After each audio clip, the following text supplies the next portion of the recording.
алды. Кез-келген бір біреуден ала беріңіз. Қайтадан сұрақ аламыз.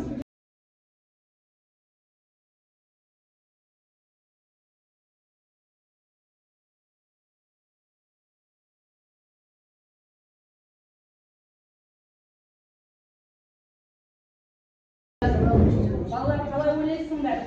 Мынау киіктеу кімге қатысты деп ойлайсыңдар? Қазір сендер қолдарындағы стикердегі сөздер кімге қатысты деп ойлайсыңдар? Ұлпанға, дұрыс айтасың, яғни қазақ қыздарына тән қасиет, ұлпанға тән қасиет. Яғни бүгінгі сабағымыздың тақырыбы Ғабит Мүсіреповтің «Ұлпан» романы сөйлеште үзінділермен жұмыс жасау. Енді мен мынау сөзбенен сабағымды бастағалы тұрмын. Мұхтар Әуезовтің елдің туын ұстаған ерде, әйелде қадірлі. Бұл яғни «Ұлпан» романына қатысты. Балалар, осы сөзбенен сабағымды бастағалы тұрмын.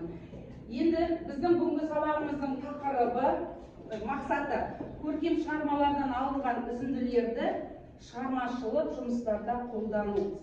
Енді мен сендерден күтетін нәтижем көркем шығармадағы үзінділерді табады, шығармашылық жұмыстарда қолданады. Жақсы. Ендеше балалар, біз бұл «Ұлпан» романын бірнеше сағат болды өткенімізге, қазір тек есімізге түсіріп, тез арада сұрақтарға жауап береміз. Қазір қандай сұрақ келеді, соған сен жауап бересің. Есеней Ұлпанды неше жыл салып қайта кездестірді? 13 жыл салып кездестірді. Келесі сұраққа Қызарқан сен жауап бересің. Ұлпанның қызының аты кім?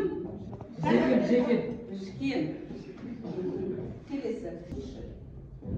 Сюжеттің басталуынан айтамыз. Сюжет әңгіме қалай басталады? Есеней өзінің аспайын жеріне жүріп жатыр. Сонымен жылғысын жайып. Жақсы. Келесіге, Нұрдәулет, Кенесары, Керей, Уақ елдеріне неше рет шабуыл жасады? 2 рет, өте тамаша. Ұлпан Есенейге қосылуға не себепті келісім берді? Бұл келісімге сенің көзқарасың қандай? Өз ойыңды айтамыз. Менің көзқарасым жақсы, себебі ол Ұлпан Есенейді өзімен тең санады. Ойлау жағынан.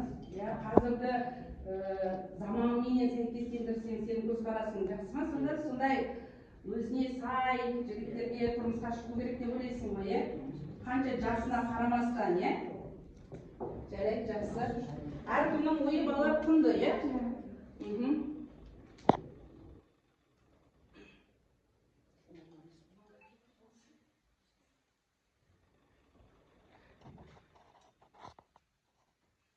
Ұлпан өмірден ерте кетуіне не себепші болды? Ұлпан тағдыры туралы өз ойыңды айт дейді. Жазушы жасаған Ұлпан бейнесі қандай? Қандай ана дейді бұны? Халық анасы, қыздар, мықты, тамаша, өте жақсы балалар. Есеней қайтыс болғаннан кейін Ұлпан есімдерді бастан кешіреді. Бұл роман әрбір оқырманға ой салып, Есенейге көзқарасын өзгертуі мүмкін. Өте жақсы балалар, шын мәнісінде Ұлпанның өмірі осылай өтті, балалар, жақсы. Ендеше балалар, біз жалпы мазмұнымен таныспыз, автордың не себептен, қандай оймен жазғанын білдік, енді сендерге тапсырма. Ол үшін қазір мен сендерге үзінділер беремін, балалар. Алдына салып қойдым. Мына жерде бағалау тарап тұр.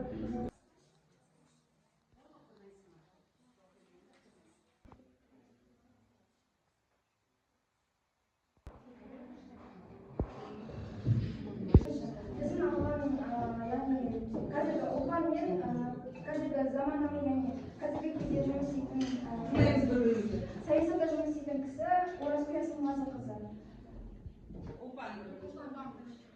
Ұлпан 19 ғасырда өмір сүрген көшпелі қазақ қоғамының өкілі. Оразкүл Асылмазықызы қазіргі заманауи мемлекет басқару жүйесінде қызмет етуші. Ал Ұлпан негізінен ауыл басқарған.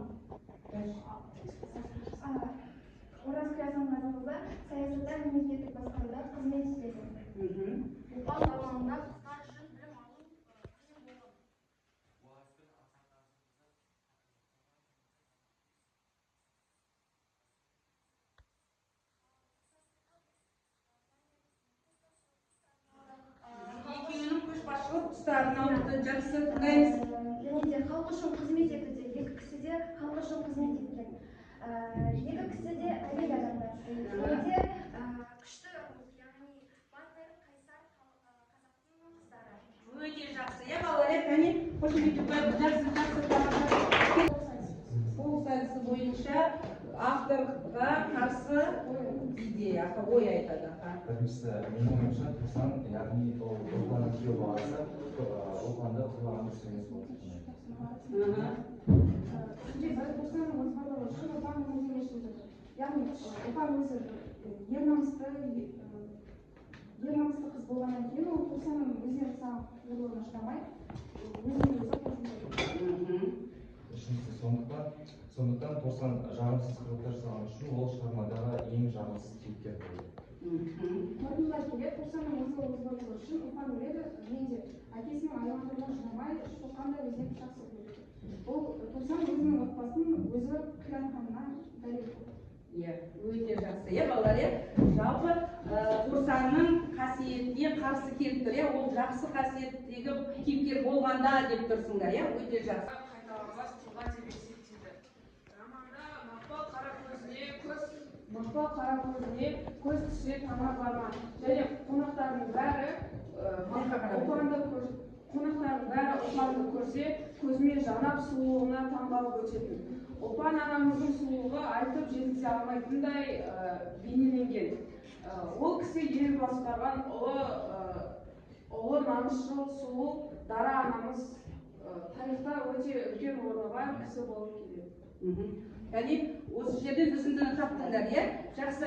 Енді балалардың шамасы келгенше салыпты. Bizim oyunumuzda anneci bizlerimizde yani konuşalım. Size yani ailesi. Sonuçta жақсы деген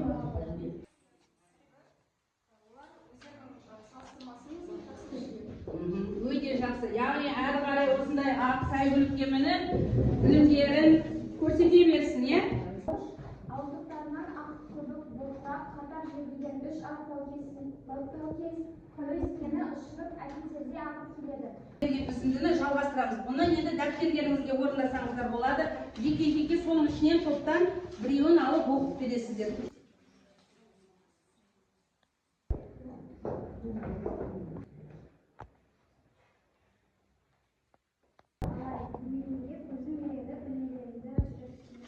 Біліп түйіп алайын деп жатыр. Ұлпанның жүрегі дүрсілдеп, көз алдындағы көрініске сүйсіне қарадым деген тақырыпта не жазасыздар? Өлең жазыңыздар сіздер, иә? Ал енді сіздер екінші топ Есеней болып Ұлпанға хат жазыңыздар. Сіздер оқушы кейіпке өздеріңіз оқушы болып Ұлпанға хат жазыңыздар. Сіздер келеді. Қанда әлде бақытты болған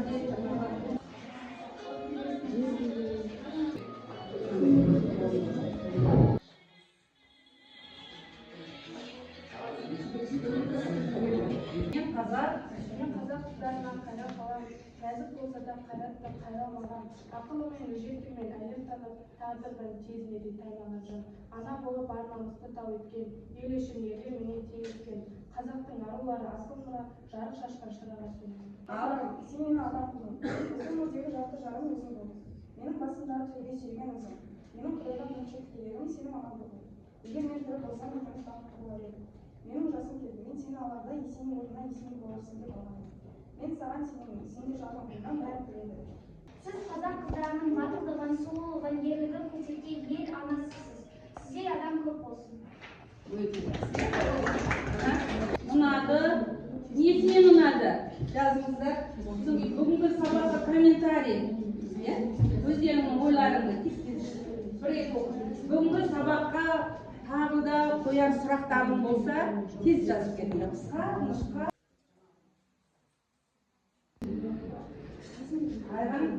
Бүгінгі сабаққа комментарий. Барлық топ дайындалған енді және де өте жақсы дайындалып шыққан. Бүгінгі сабаққа сұрақтар. Бәрібірдей жауап берді ма? Нұржан өмірдан жігер мұратымызға қалған оқушыларға бір бала бердім. Ал екінші тапсырмада топтық жұмыс. Бұл жерде бәріне жоғары баға бердім. Себебі бұл топтық жұмыс болғаннан кейін бәріміз адам атсалысып, яғни ақпараттар іздедік.